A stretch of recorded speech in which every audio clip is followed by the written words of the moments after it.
ፓስተር ሄኖክ በጣም የፋሚሊ ሰው ከባለቤቱ ከልጆቹ ጋር በቅርበት የሚኖር ይሄ አሁን የጻፈውን መጽሐፍ የሚኖር ታላቅ እግዚአብሔር ሰው ነው። ለእኔ ደግሞ ወንድም ስለሆነ በቅርበት አብረን እንድናገለግል እግዚአብሔር ይሄንን ስላደረገ በጣም ደስ ብሎኛል። ተደንቄያለሁ። እግዚአብሔር አመስግኛለሁ። ለአንድ መጋቢ ጥሩ ወዳጅ መኖር እንደ ትልቅ ነገር እንደሆነ ብዙ መጋቢዎች ስላላችሁ ታውቃላችሁና እግዚአብሔርን እጅግ አድርጌ አመሰግናለሁ።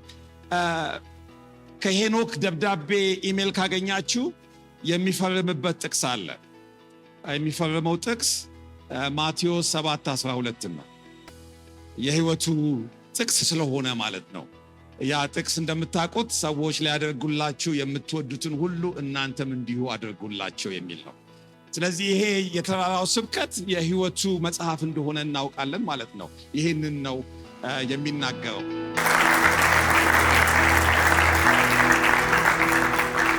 እግዚአብሔር የተባረከ ይሁን። እንደምን አመሻችሁ ወዳጄን ፓስተር ሄኖክን እስቲ ሁላችሁም አንድ ጊዜ እንኳን ደስ አለ በሉልኝ። እግዚአብሔር የተባረከ ይሁን። በጣም ደስ ብሎናል። እግዚአብሔር የተባረከ ይሁን። ጊዜ ላለመውሰድ አንዳንድ ቦታ ሄዳችሁ ስትናገሩ ምንድነው የማደርገው እንዴት ነው የምናገረው ነው የምንለው።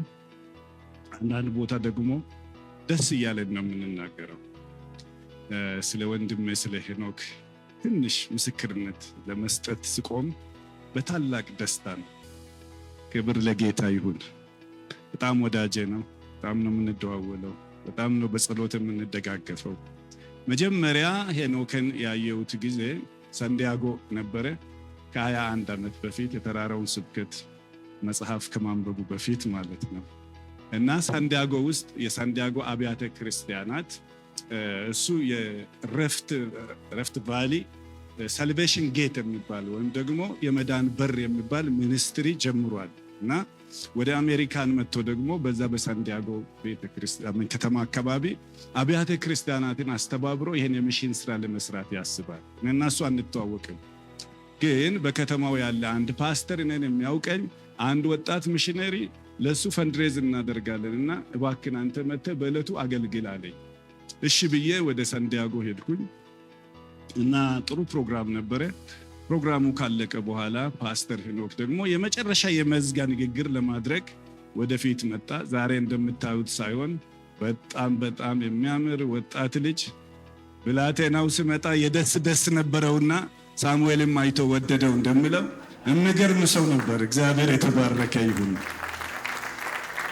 እና መጥቶ ሲናገር በእውነት እግዚአብሔርን አመሰገንኩኝ። እና በቀስ ብዬ ሄኖክ እኛ ምን ያስፈልጋል አሁን ከስቴት ወደ ስቴት መሄድ፣ አንተ ራስህ እኮ ብታደርግ ብዙ ስራ ትሰራለህ አልኩት።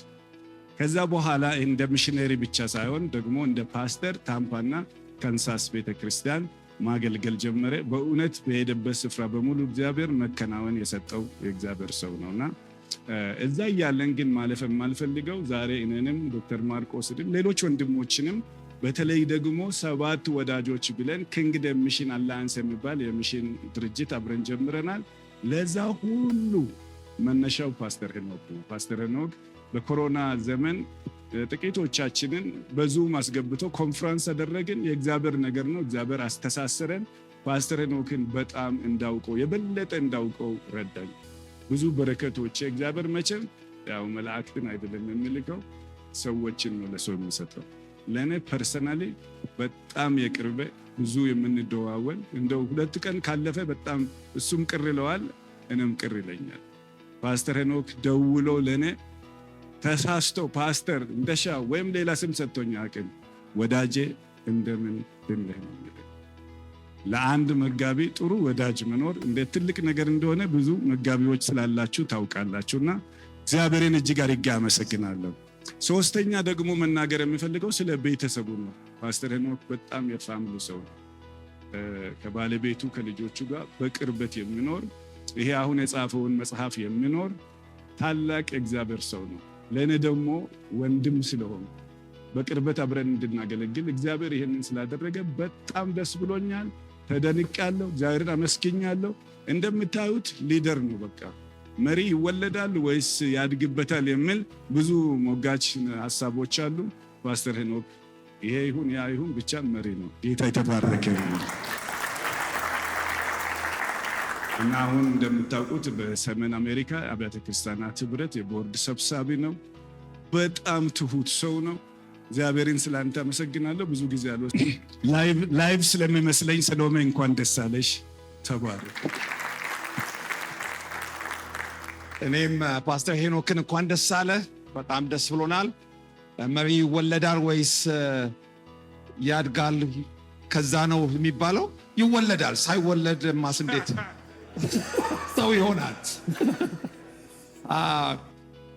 ስለ ጻፍከው መጽሐፍ መጀመሪያ እድል ስላገኘው እኔም አንብቤዋለሁ። በጣም ግሩም መጽሐፍ ነው። እኔም ሲሚላር ታይም ነው መጀመሪያ ከሄኖክ ጋር የተዋወቅ ነው ከ20 ዓመት በፊት 21-22 ዓመት በፊት በሳን ሆዜ ካሊፎርኒያ ሆርን ኦፍ አፍሪካ ሚኒስትሪ እንደጀመርን ኮንፍራንስ ጋብዘን ነበር። ብዙ ሰዎች መጥተው ነበር ስለ ሆርን ኦፍ አፍሪካ እና ኦንሊ ከከተማችን ውጭ የመጣ አበሻ እሱ ብቻ ነበር። ስለዚህ ሚሽን ልብ እንዳለው በደንብ መረዳት ይቻላል። ያኔ እንደውም የሰጠነው ቲሸርት እስካሁን አለው የሆርን ኦፍ አፍሪካ ቲሸርት እና ከዛን ጊዜ ጀምሮ በተለይ ደግሞ ላለፉት 8 ዓመታት በቅርብ በአንድ ላይ እናገለግላለን። ፓስተር እንደሻው እንዳለው በኪንግደም ሚሽን አላያንስ በቤተ ክርስቲያናቸውም ብዙ ጊዜ ከነሱ ጋር አገልግያለሁ። ከሄኖክ ደብዳቤ ኢሜል ካገኛችሁ የሚፈርምበት ጥቅስ አለ። የሚፈርመው ጥቅስ ማቴዎስ 7:12 ነው። የህይወቱ ጥቅስ ስለሆነ ማለት ነው። ያ ጥቅስ እንደምታውቁት ሰዎች ሊያደርጉላችሁ የምትወዱትን ሁሉ እናንተም እንዲሁ አድርጉላቸው የሚል ነው። ስለዚህ ይሄ የተራራው ስብከት የህይወቱ መጽሐፍ እንደሆነ እናውቃለን ማለት ነው። ይህንን ነው የሚናገረው። መጨረሻ ልናገር የምፈልገው ብዙ መጋቢዎች እዚህ ያላችሁ ፓስተር ሄኖክን በበለጠ እንድወደው ያደረገኝ አንድ እውነት አለ። እኛ እንደ ሚኒስትሪ እንደ ሚሽን ኦርጋናይዜሽን ብዙ ቸርቾች እየሄድን ቸርቾችን ለሚሽን እንቀሰቅሳለን እና አንድ የተረዳሁት እውነት ምንድን ነው? የቤተ ክርስቲያን ቁልፍ የያዙ መጋቢያን ናቸው እና ያ ቁልፍ ህዝቡን ለሚሽን ይከፍታል ወይም ለሚሽን ይቆልፋል። አንዳንዶች ያንን በር ለሚሽን ህዝቡ እንዳያውቅ የቆለፉበት ይመስላል። ጥቂቶች ደግሞ ያንን በር ከፍተውታል፣ ህዝቡ ሚሽን እንዲያውቅ ለሚሽን እንዲሰጥ እና ፓስተር ሄኖክ በግድ አድርጎ ሁለቱን በር አስከፍቶ ህዝቡ ስለ ሚሽን እንዲያውቅ ስለ ሚሽን እንዲሳተፍ ሚሽን ፊተኛ እንዲሆን ስላደረገው ለሱ ያለኝ ክብር ታላቅ ነው። እግዚአብሔር ይባርክ። እንወድሃለን። እግዚአብሔር እንኳን ለዚህ ያበቃ። ሰሎሜን ልጆቿን ደግሞ በካንሳስ ያሉትን ቅዱሳን ሁሉ እንኳን ደስ አላችሁ በሏቸው። በላይቭ እያዩን ስለሆነ በጣም ደስ ብሎናል። እንደዚህ አይነት በረከት ስለላካችሁልን እግዚአብሔር አምላክ የተመሰገነ ይሁን።